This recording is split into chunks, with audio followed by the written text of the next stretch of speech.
teaching excellence comes from philosophy, not a PhD. When someone's doing university or college teaching, okay, PhD, you need advanced work no more than your students. For junior high school and elementary school, PhD, worthless, useless, a joke. Masters, PhDs are irrelevant. It does not come up in teaching algebra. How the hell does it come up? No one ever has to do anything in advanced physics or chemistry or math to teach like IP, physics and chemistry. What is it? What do they call it? Like IPC, integrated physics and chemistry, in like 8th or 9th grade, or teaching some 8th grader some algebra or physics, or teaching a 9th or 10th grader physics or something. It does not come up. Irrelevant. What people need is the ability to explain and think and put it on the level of the students. Having super advanced knowledge in like deep mathematics and like maybe believing in the set theory stuff that is wrong. No one learns math better by doing set theory. It's a joke. It doesn't help. Advanced algebra, abstract algebra is useless for teaching basic algebra to most every person. They need to develop up from number and stuff like that, and not get high-level abstractions that only come up after learning algebra, algebra 2, matrices, and other things to see what some of these systems have in common or what very abstract ideas of mathematics are. They're not at that level. They don't have the material to build up. It's irrelevant. It's clear you don't teach calculus when they haven't learned algebra yet. You don't do black belt stuff when they haven't even done white belt. Abstract stuff is irrelevant. And I see that a bit in private tutoring. I'm one of the ones that some people come to when they're PhD in chemistry or whatever, can't teach them the material. It's nice someone has a PhD or master's. That's an accomplishment. Yes, good job. But it's not really helpful with everybody. Some people get a master's or PhD and they are confused. They don't know what science is. Then they confuse themselves and confuse other people. Some people get a master's or advanced degree, PhD, and they have a good thinking skills, so they're developing more content using those thinking skills. But some people get confused about what science is. They have a bad idea of logic, epistemology, a bad metaphysics, and bad philosophy, and so that undercuts their ability to do and explain science or math or whatever. Useless. What we need is people who know some rational logic. How do we induce? How do we form a concept so we can judge if students are doing that well and we can teach well? How do we explain? What's the logic of explanation, analogy, argument analysis, things like that? And then they can apply that in, they have material to process. They have the mechanics to work with the material that they're teaching or to answer student questions. Need some good epistemology, rational epistemology. That's the broader idea than logic. Epistemology, philosophy of science, how perception relates to concepts and reason, things like that, much broader. And a good teacher needs to know some grammar to speak well, communicate, because grammar is part of logic. How we put our concepts together, that's what grammar is about. When people can put their concepts together better and alter things and explain in different ways, although that's explanation, but when they can put their concepts together, they can convey information and listen to students better. If they know some logic, they can explain better. And then they need to have a broader picture and not just be hyper-focused, like have their head in a hole about their subject. They need to know how it relates to the real world into different things, not just one place where it relates to the real world that might help some people, but not everybody. It needs to be a broad perspective for human life. How does math relate to different subjects? Physics, chemistry. How does physics relate to engineering, mechanical? How does physics relate to electrical engineering? How does physics relate to chemistry? How does physics relate to biology? How does physics relate to nutrition and health? How does physics relate to ecology? How does physics relate to working out and sports and athletics and biomechanics? Then it's made real and it's shown to be important to kids. And that's one thing they need to learn when they're growing. That knowledge matters. We're dealing with the real world and it helps. That's what's going to help them later in life. What's one thing that's done implicitly? You just learn stuff and it doesn't have anything to do with the real world and it doesn't matter. And reasoning's irrelevant. That's not what we should be teaching people. When we know philosophy, and people should know some philosophy, different philosophers out there, so they can recognize mistakes in themselves. Us teachers, we can make things proper in our thinking and outlook, and we can recognize philosophic principles in students and people when we're teaching, so we can say, oh, look, they have this influence by some philosopher, it's a mistake. Here's how we should try to help them to get them more connected to the world instead of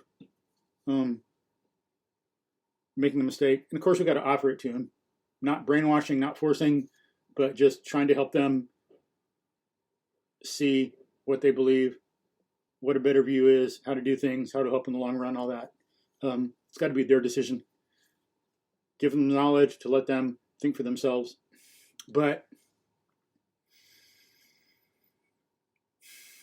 I agree with, let's say, Thomas Aquinas, a great philosopher, St. Thomas Aquinas.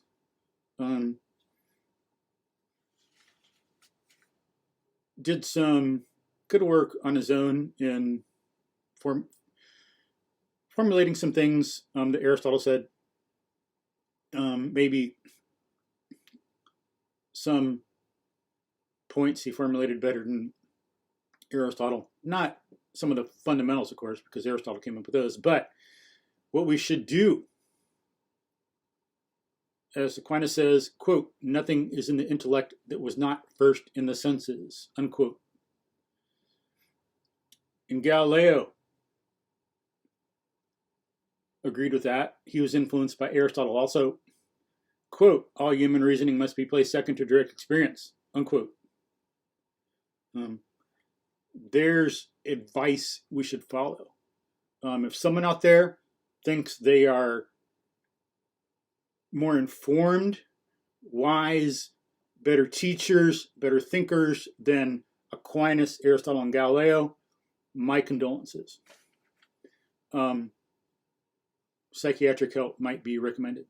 For the rest of us, we know those are great thinkers we should learn from. We have a lot to learn from them, and we owe them a lot. We would not be here. We would not have the good things about philosophy and thinking and culture that we do. A lot of them, not everything, of course, but we wouldn't have a lot of good things without them. Big debt of gratitude. But we should learn, nothing is in the intellect that was not first in the senses. So what we should do is think about how we start from the real world and develop up to get an abstraction, concept, generalization, idea, theory that we're learning instead of throwing it out of nowhere just because we know it. And it seems like all this stuff is taken for granted and obvious because we've spent years and decades learning and mastering something. Students do not. They're coming at it from afresh. Your view is wrong and irrelevant. Mine too, everyone else's, in this respect. It's correct, of course, if we do it logically, not just memorizing stuff or do it in a second-handed way. If it's first-handed, independent, logical, good. But we need to think about what the student's perspective is. What is that learner doing? We need to be student-centered in that respect in our thinking, not in everything, because we all need to be reality-centered. Nothing is centered around the student. We're all centered around reality. As we learn when we're young, the world doesn't revolve around you. Doesn't revolve around anybody. We revolve around the world. So same thing in education, an essential. Everybody, teacher and student, revolves around the real world. And we need to look at what facts are and build things up so we get stuff that's in the intellect that was first in the senses. Because otherwise, it is not really in the intellect. It is fake. It is not real knowledge. It is not understanding. It's just memorized words. That is good advice right there. Nothing is in the intellect that was not first in the senses.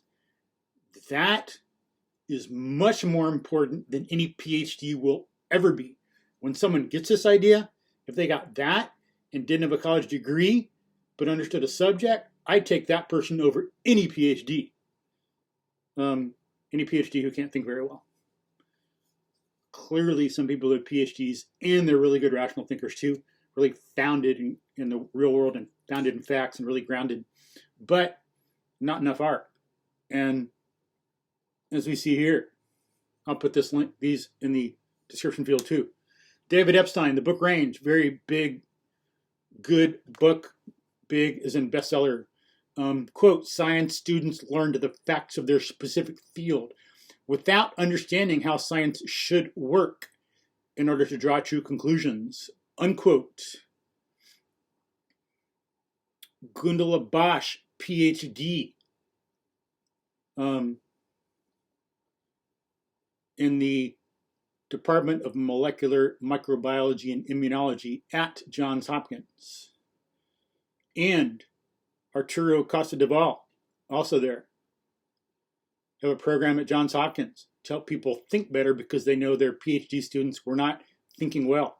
Quote, but educators at the Johns Hopkins Bloomberg School of Public Health assert that memorization alone does not a scientist make, unquote, or I'll add a teacher or student or thinker or adult, by that matter.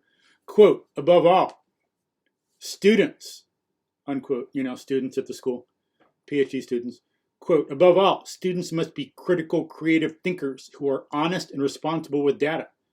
In order to train scientists as critical thinkers, the R3 Graduate School, the Graduate Science Initiative was recently created, and the Department of Molecular Microbiology and Immunology, led by Director Gundula Bosch, PhD.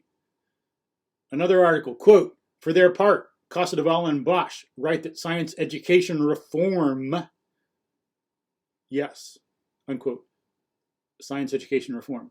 Quote, for their part, Casadevall and Bosch write that science education reform should result in scientists who are broadly interested, creative, and self-directed, as were some scientists in the era of Louis Pasteur, Marie Curie, Albert Einstein, and Linus Pauling. 2, versed in epistemology, sound research conduct, and error analysis, according to the 3R norms of good scientific practice: rigor, responsibility, and reproducibility. 3, skilled in reasoning, using mathematical, statistical, and programming methods, and able to tackle logical fallacies, unquote. That is what is needed for a good teacher. Philosophy, not a PhD. Peace. Of course, PhD and philosophy would be good, but irrelevant for most high school subjects. Philosophy, not PhD. Peace.